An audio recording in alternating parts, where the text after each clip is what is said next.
$70 million in Australian government aid to support Ukraine has started to arrive in Europe as the humanitarian crisis across the border continues to deepen.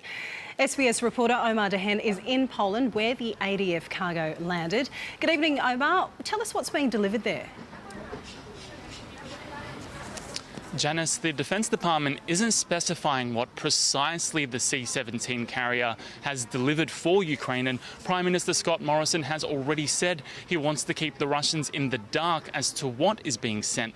But we do know that the Australian government is providing weapons and ammunition for Ukrainian forces, as well as some aid for humanitarian efforts. And it really comes at a crucial time in this conflict and its refugee crisis. Here in Poland, which has taken in the majority of Ukrainians who've escaped the violence, more and more numbers are arriving by the day.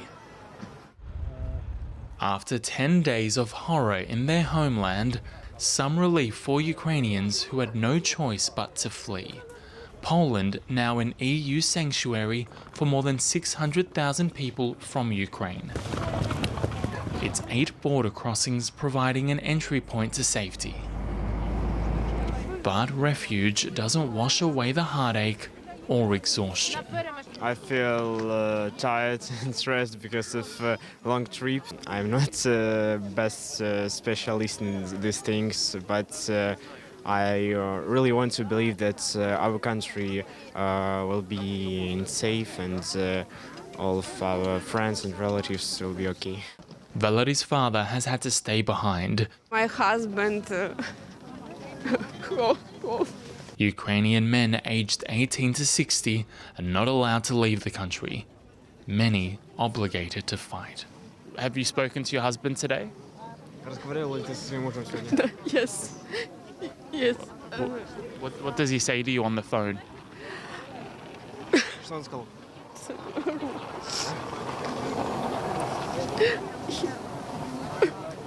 He loves us. This is the human cost of war. Families pulled from their homes and apart, their lives in limbo. As many look to the West for answers. Weaponry is being provided by NATO and its allies, but no boots on the ground. Australia's reinforcements are arriving too.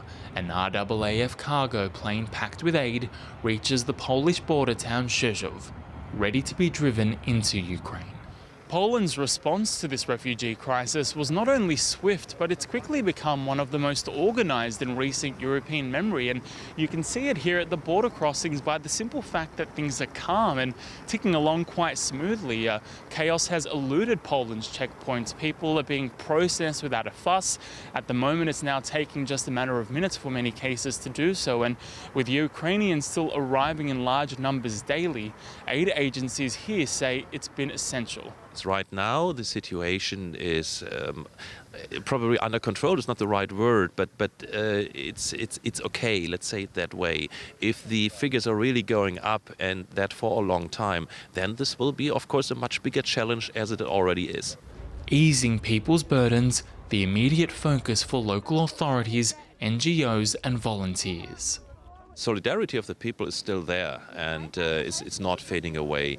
It is now more professional. For so many, it's not the job. They're just doing this to help other people they have never met before. You know, a week ago I lost my faith in humanity, and here I found it again. For these people in Poland, there is safety and assistance, at least for now. The situation much more uncertain for the more than 1 million people estimated to be newly displaced inside Ukraine. On the Poland-Ukrainian border, Omar Dehen, SBS World News.